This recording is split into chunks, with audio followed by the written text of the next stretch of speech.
imóvel é sem dúvida um desejo de muitos brasileiros. Mas para alcançar essa conquista é preciso muito cuidado para que o sonho não se torne um pesadelo. No programa Artigo 5º de hoje vamos falar sobre os direitos e deveres de quem compra um imóvel. A Constituição Federal determina que ninguém pode ser obrigado a fazer algo se não houver lei nesse sentido e diz que o Estado deve promover a defesa do consumidor. Sobre esse assunto, eu converso agora por Skype com Sabrina Marcoli Rui, advogada especialista em direito imobiliário, e com Luiz Eduardo Oliveira Alejara, advogado especialista em direito civil. Obrigada pela presença de vocês aqui conosco. Doutora Sabrina, quais são as principais dicas aí para quem quer comprar um imóvel? Bom, acho que a primeira coisa a gente tem que olhar a solidez da construtora, né? Se for um imóvel novo, então verificar aí primeiramente essa solidez da empresa, verificar a documentação desses imóveis, desse imóvel que vai ser comprado, pedir a matrícula, ver se tem habites, quando o imóvel está pronto e quando ele está na planta ainda, olhar o contrato, verificar se a empresa sempre faz a entrega desses imóveis no prazo, no cronograma, se tem reclamações, então certificar-se como que é a empresa que está vendendo ou se o imóvel está com a documentação correta quando não é um caso de um imóvel na planta. E do ponto de vista legal, doutora Alejara, o que mais a pessoa precisa fazer aí para começar essa tão sonhada compra? Flávia, é uma compra importante, né? Então a gente tem que se cercar de todos os cuidados possíveis. Como a doutora Sabrina muito bem falou, a gente tem ali uma série de requisitos legais que são importantes para a gente lavrar a escritura e poder registrar esse imóvel. Então, com relação à documentação, o próprio cartório de notas vai lhe exigir algumas certidões que demonstram ali se você tem débitos ou não, né? Se aquele vendedor tem débitos ou não. E a certidão de ônus reais também do imóvel é extremamente importante para a gente ver se tem alguma ação repersecutória, se tem alguma penhora, se tem algum empecilho que não deixe a lavratura da escritura. E a compra e venda de imóveis é tema recorrente nos tribunais brasileiros. Atraso na entrega, pagamento de taxas de corretagem, entre outras questões, tem levado compradores e vendedores à justiça em busca de solução para seus conflitos e insatisfações. Vamos ver agora uma reportagem que a consumidora que recebeu um imóvel com atraso foi indenizada por danos morais. Na Bahia, a Justiça Federal garantiu indenização por danos morais a uma mulher que recebeu o imóvel com atraso. Ela assinou o contrato de compra com a Caixa Econômica Federal e deveria pegar as chaves 13 meses depois. Mas a entrega só foi feita após quase 3 anos. A Caixa afirmou que a construtora é quem deveria ser responsabilizada no caso. Já a empresa afirmou que está em recuperação judicial e se encontrava debilitada quando a entrega do imóvel foi programada. Afirmou também que a demora foi causada por fatores como fortes chuvas e greve de funcionários. No tribunal, a indenização foi mantida. A quinta turma considerou que chuvas e demais problemas são inerentes à atividade da construção civil, portanto previsíveis, e que quem causa o dano tem o dever de reparar. Ainda segundo o colegiado, a Caixa também não fiscalizou o regular pagamento do seguro de garantia e continuou liberando as parcelas do financiamento, mesmo sem a construtora atender às obrigações contratuais e, portanto, tem obrigação solidária no caso. Doutora Alejara, a gente viu agora uma decisão em que a justiça foi favorável à compradora do imóvel. Como normalmente têm sido as decisões nesses casos? A gente tem tido, Flávia, muito problema, né? Principalmente quando a gente fala de comprar imóveis na planta.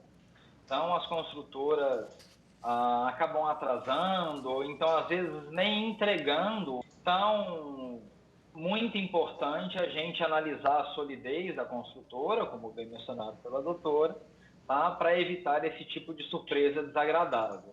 E a justiça efetivamente tem se posicionado do lado do comprador do imóvel, até por ser uma característica da relação de consumo, né? Então, aquele consumidor vulnerável, ele tem alguns benefícios perante a justiça.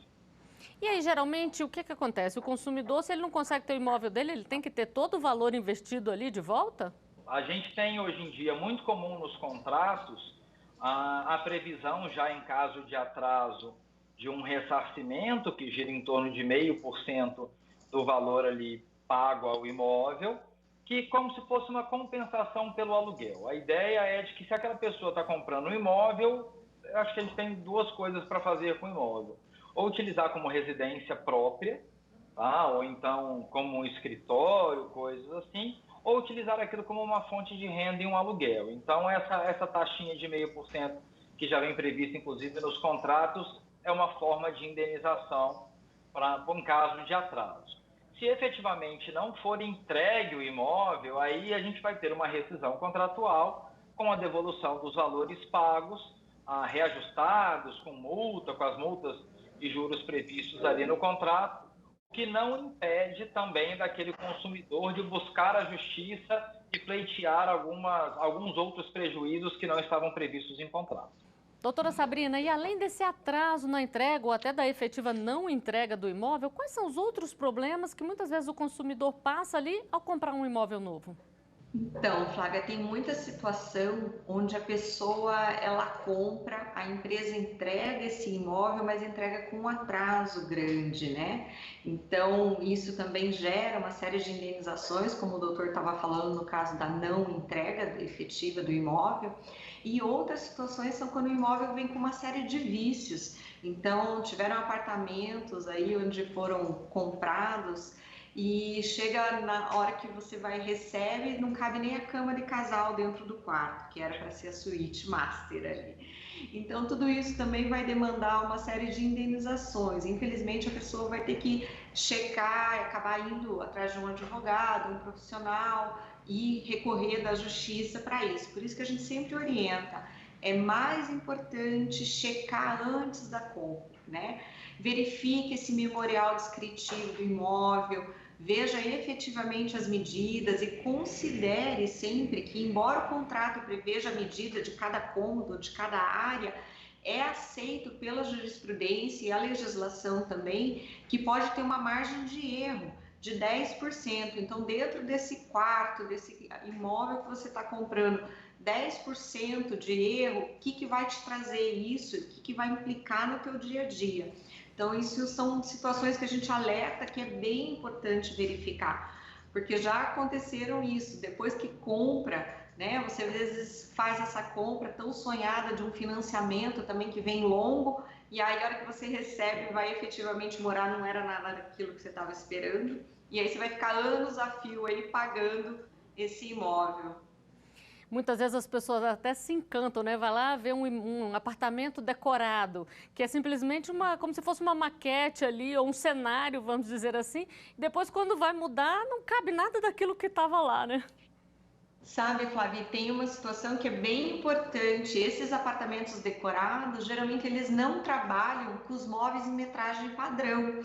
Então, se você for ver, tem escrito em letras bem pequenininhas ali, que muitos deles, as camas, os criados mudos, ou mesmo cozinha, tudo são trabalhados em metragens diferenciadas, são menores. Então, isso faz com que a sensação do imóvel seja maior, né, do cômodo ali. E aí, quando você compra a cama em tamanho padrão, ela não cabe ali dentro, né? Então, isso gera uma série de situações desagradáveis. Você vai falar, meu Deus, e agora eu vou ter que mandar fazer uma cama, porque aquela cama, a metragem padrão não cabe ali, né? Então, tudo isso a gente tem que ficar atento. E esse é um tema que desperta muito interesse nas pessoas. Vamos a uma pergunta que a nossa produção recebeu. Quais são os documentos necessários para o financiamento bancário de um imóvel? Doutora Sabrina, quais documentos a pessoa deve apresentar? Bom, a lista é grande aí, sabe? Primeira coisa, ela vai ter que escolher qual é a instituição financeira aí que ela vai estar optando. Então, sempre procurar a que tiver menor taxa de juros, melhores condições, menores taxas agregadas aí para o consumidor. E aí, dentro disso, então ela vai ter que mostrar que ela não tem outro imóvel, né, que ela tem renda suficiente para poder financiar isso, que ela tem a capacidade financeira para isso. Então, sempre lembrando que a renda dela só vai poder ser comprometida em até 30%. Então, quando ela for adquirir esse imóvel, apresentar toda a documentação exigida pelo banco, né? Que vai desde certidões de casamento, vai ser feita uma investigação aí da tua vida para ver se você pode ser aprovado, mas lembrando também isso, sempre procurar o menor prazo desse financiamento, porque quanto maior o prazo, mais tempo de juros você vai pagar, e aí às vezes o imóvel acaba se perdendo até na quantidade de juros, né? O valor acaba ficando tão alto frente ao valor venal mesmo desse imóvel. Então, manter sempre um equilíbrio aí que a gente está orientando, que eu acho que isso é mais importante até do que a relação dos imóveis, dos documentos mesmo que a gente precisa. A senhora falou aí de certidão de casamento. A pessoa, então, também precisa informar ali o estado civil e apresentar documentações do cônjuge também? Sim, sim. Todo imóvel, você vai ter que apresentar toda a tua documentação. Então, se é casado, se essa documentação do cônjuge, e inclusive se ele vai integrar nesse contrato como um financiador também ou não, né? Então, se ele vai participar dessa renda. Mas mesmo que ele não participe, você é obrigado a informar a tua situação. E o mesmo acontece, por exemplo, em pessoas que não são casadas, mas vivem em união estável. Então, você tem que informar isso, né, para a instituição ali que você está fazendo financiamento, porque isso reflete diretamente depois nos direitos sobre esse imóvel dessa pessoa, esse companheiro que está junto, ele acaba integrando e tendo direito sobre esse imóvel também, mesmo que tenha sido feito apenas o contrato por um deles. Doutora Alejara, e se a pessoa resolveu comprar o imóvel, fez o financiamento, mas depois aconteceu algum problema ou simplesmente desistiu da compra? É possível cancelar esse financiamento? Isso é um problema. Normalmente a gente faz essa compra de imóvel em 2 etapas, no mínimo. Primeiro a gente faz um contrato ali de sinal, onde a gente paga uma entrada e um sinal que gira em torno de 10%. Esse sinal é justamente um garantidor de que o negócio será efetivado. Tá? Então, caso esse negócio tenha um arrependimento por uma das partes, esse sinal, por conta da lei de arras, a gente tem que devolver esse sinal, né?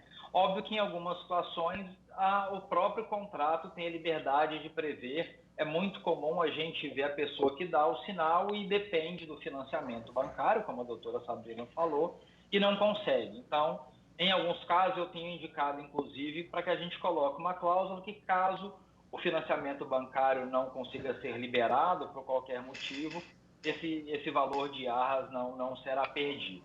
Então, inicialmente, em qualquer caso de desistência, tem-se uma punição. A gente tem que pensar pelo lado do vendedor que deixou aquele imóvel parado, que deixou de vender a outras pessoas, mas a gente tem tentado também cada vez mais proteger ali aquele comprador, porque ele depende da autorização do banco, que nem sempre a gente sabe se isso vai ter. Para um resguardo maior ainda, o ideal é que aquele comprador vá ao banco com antecedência, apresente toda a sua documentação e o banco vai lhe emitir uma carta de crédito. E com essa carta de crédito, que tem um período de validade, isso vai variar de banco para banco, você tem a certeza de que vai conseguir financiar aquele imóvel. Bom, a gente faz uma rápida pausa na nossa conversa, nós vamos a um intervalo. E no próximo bloco a gente fala mais um pouco sobre financiamento. O artigo 5º volta já.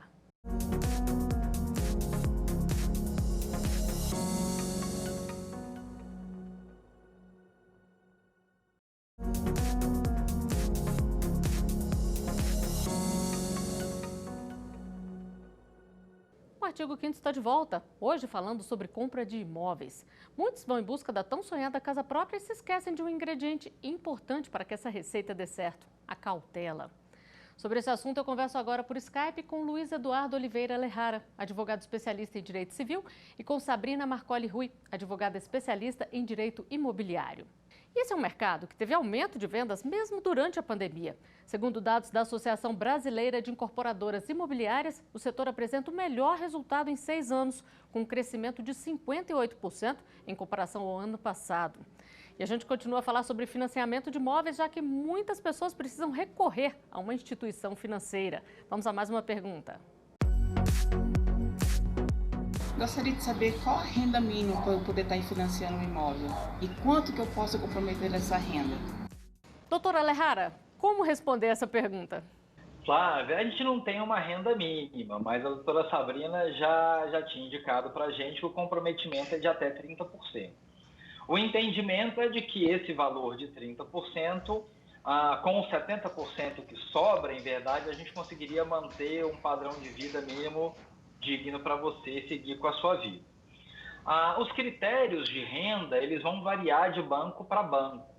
A gente tem hoje basicamente 2 sistemas de financiamento, pelo SFH, que é o Sistema Financeiro de Habitação, ou pelo SFI, que é o Sistema Financeiro Imobiliário, que não é vinculado ao FGTS, que não tem todos os estímulos e benefícios do SFH. Pelo SFH a gente tem uma norma geral e pelo SFI a gente fica mais a critério de cada banco definir ali.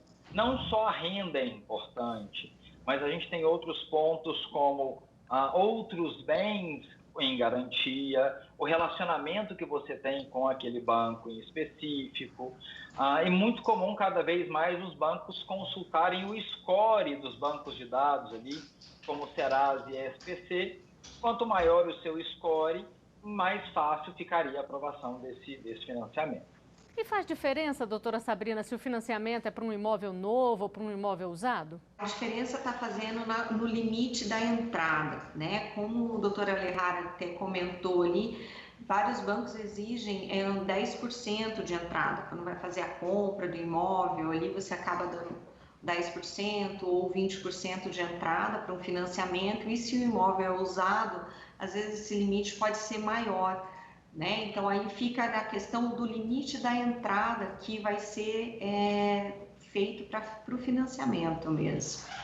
Agora, muitos compradores, doutora Sabrina, têm recorrido a cooperativas de crédito para a compra do imóvel. Esse sistema aí, ele é seguro, é legal, tudo certinho?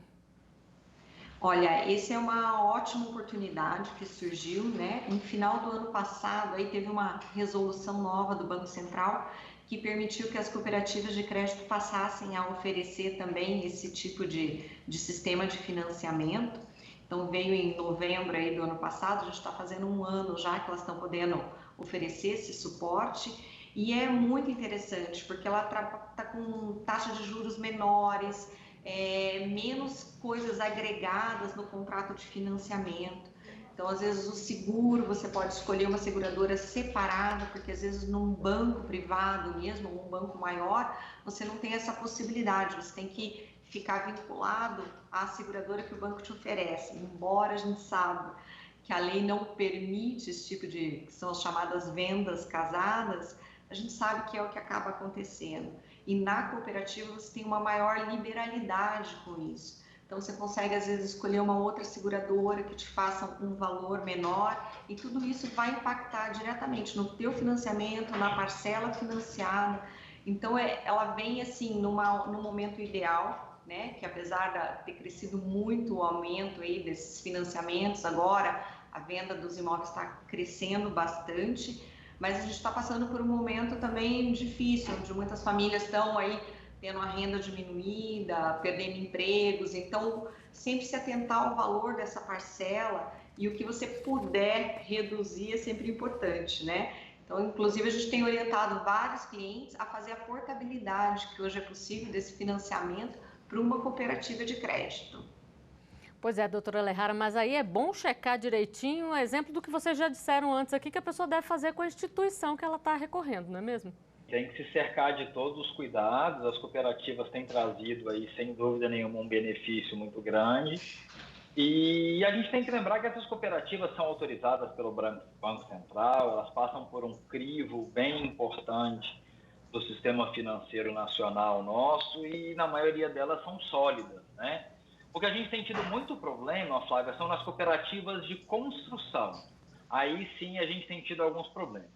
Na parte de cooperativa de crédito, eu acho que é um excelente momento, com a autorização do Banco Central, com a redução da taxa de juros, porque nós estamos com a Selic muito baixa, tá? Com uma ampliação de mercado e até uma mudança de perfil desse consumidor, onde muito comum a gente vê, inclusive, nos fundos imobiliários hoje, uma troca de perfil, onde cada vez mais lajes corporativas têm perdido um pouquinho de lugar e imóveis residenciais têm ganhado espaço, até por conta do home office, as pessoas querem uma casa, um apartamento com um pouquinho mais de espaço para montar a sua estação de trabalho e também para conseguir aí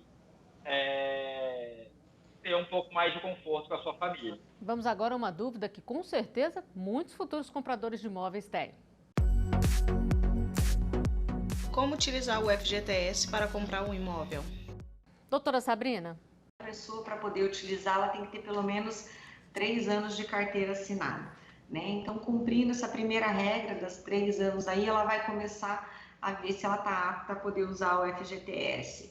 Ela não pode ter nenhum financiamento ativo na modalidade de SFH, como a doutora Alejandra falou, né? Então, não pode ter nenhum outro financiamento ainda ativo. Já pode ter tido, encerrado, mas ativo não pode ter na modalidade de sistema financeiro da habitação.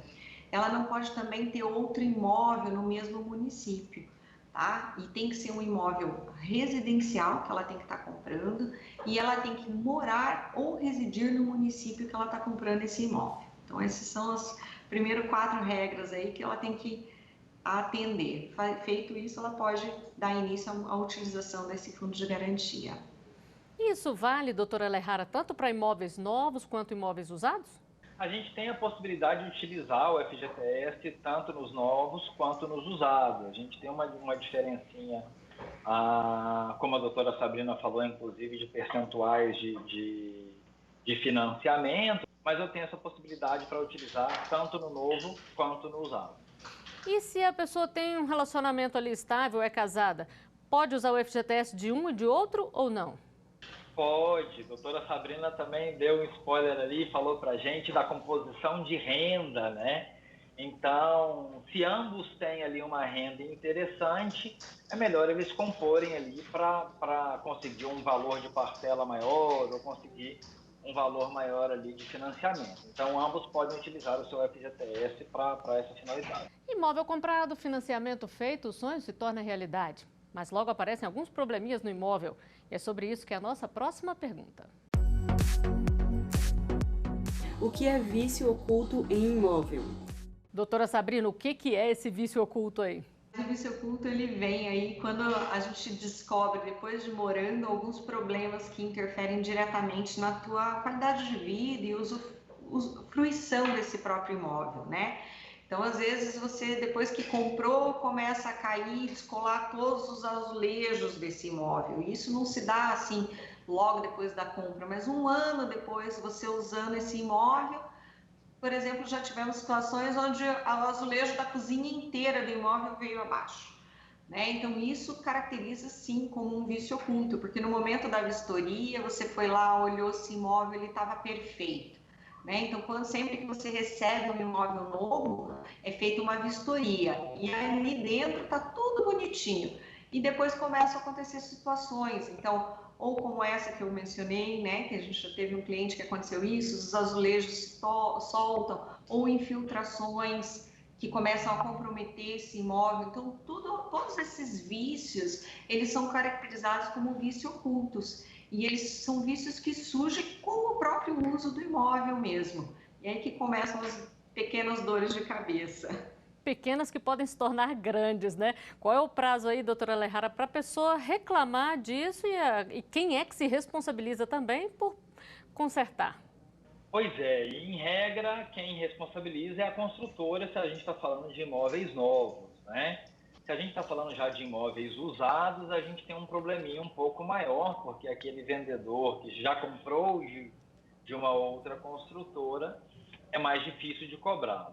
A gente tem um entendimento novo do STJ de 10 anos, né? Então, a gente tem 10 anos no prazo geral do artigo 205 do Código Civil e, em contrapartida, um prazo que a gente vinha utilizado antes, um prazo de indenizatória de 3 anos, que era lá do 206 em E já falamos de imóveis comprados na planta e agora vamos explorar outras modalidades desse tipo de negócio. Os imóveis usados e concessão de direito. Doutora Sabrina, quais são os maiores problemas aí quando a pessoa já compra um imóvel usado?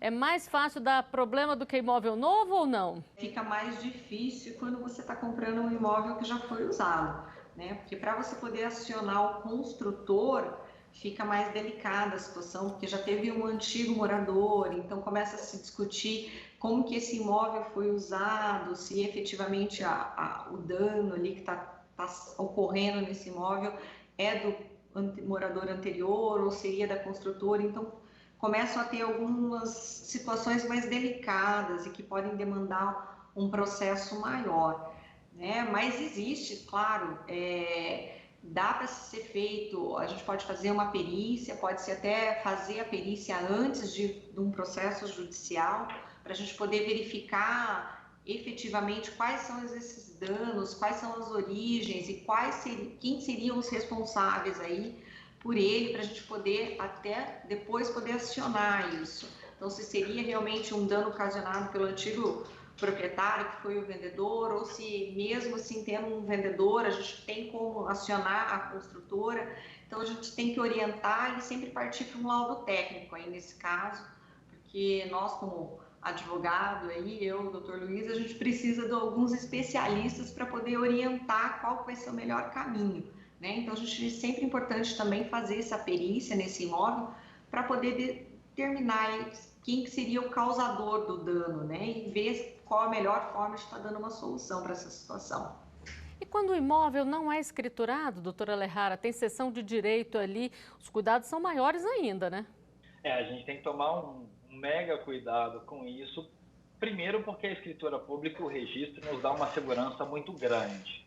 E nesses imóveis que a gente não são regularizados, em Brasília a gente ainda tem muitos imóveis nessa situação, o cuidado é muito maior. Eu tenho um exemplo clássico de um cliente que comprou um lote numa área irregular e quando estava limpando o lote para começar a construir, apareceram outros 3 donos do mesmo lote. Então, é uma situação extremamente desagradável e que a gente tem que se cercar mais ainda. Aquelas certidões que a doutora Sabrina falou no começo do programa são super importantes. Infelizmente, a gente não consegue tirar uma certidão de ônus reais, que é da matrícula do imóvel, até porque ele não está registrado em cartório algum. Mas todas as certidões vinculadas ao vendedor são possíveis. Então, nada consta do Tribunal de Justiça, do TRF, verificar se ele tem algum débito trabalhista. Se for em um condomínio, muito importante, o nada consta do condomínio. E também, como eu tenho uma seção de direitos, verificar se aquela cadeia ali, se aquela seção tem uma base vinda de um histórico favorável. E é sempre bom conversar com o vizinho. Eu acho que um bom papo com o vizinho para se apresentar e perguntar um pouquinho é no mínimo agradável e te impede de tomar algumas surpresas desagradáveis aí. Bom, são muitos detalhes, com certeza renderiam outros programas. E por falar nisso, eu vou adiantar uma pergunta do nosso próximo programa, que é sobre aluguel de imóveis. A gente viu aqui que o mercado imobiliário está bem aquecido. Para quem ainda está em dúvida, doutora Sabrina, é melhor continuar no aluguel ou já batalhar ali para comprar o imóvel, buscar um financiamento? Primeira coisa, a pessoa tem que ver qual é o seu cronograma financeiro, né? Porque é ótimo a gente comprar a casa própria, mas desde que ela vire um sonho mesmo e não um pesadelo. Porque tem várias compras aí que acabam virando pesadelo na frente, né? Então eu acho que a primeira coisa é analisar esse cronograma financeiro.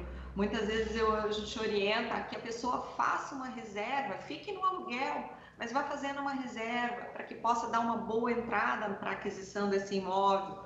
Quanto menos tempo ela financiar, menos juros ela vai pagar. Então, assim, o aluguel não é de todo ruim, não, sabe? Ele ajuda bastante e eu acho que fazendo um bom planejamento, traçando uma estratégia aí, ele é uma ótima situação para as pessoas. Bom, quer saber mais sobre aluguel? Então não perca o programa da próxima semana. O artigo 5º de hoje chega ao final. Doutora Sabrina, doutora Lehara, muito obrigada pela participação de vocês aqui conosco. E eu agradeço também a sua companhia. Se quiser sugerir um tema, é só enviar para o e-mail que aparece na tela. Você também pode rever os nossos programas no site da TV Justiça ou acompanhar o nosso canal no YouTube. Até o próximo artigo 5º. Tchau!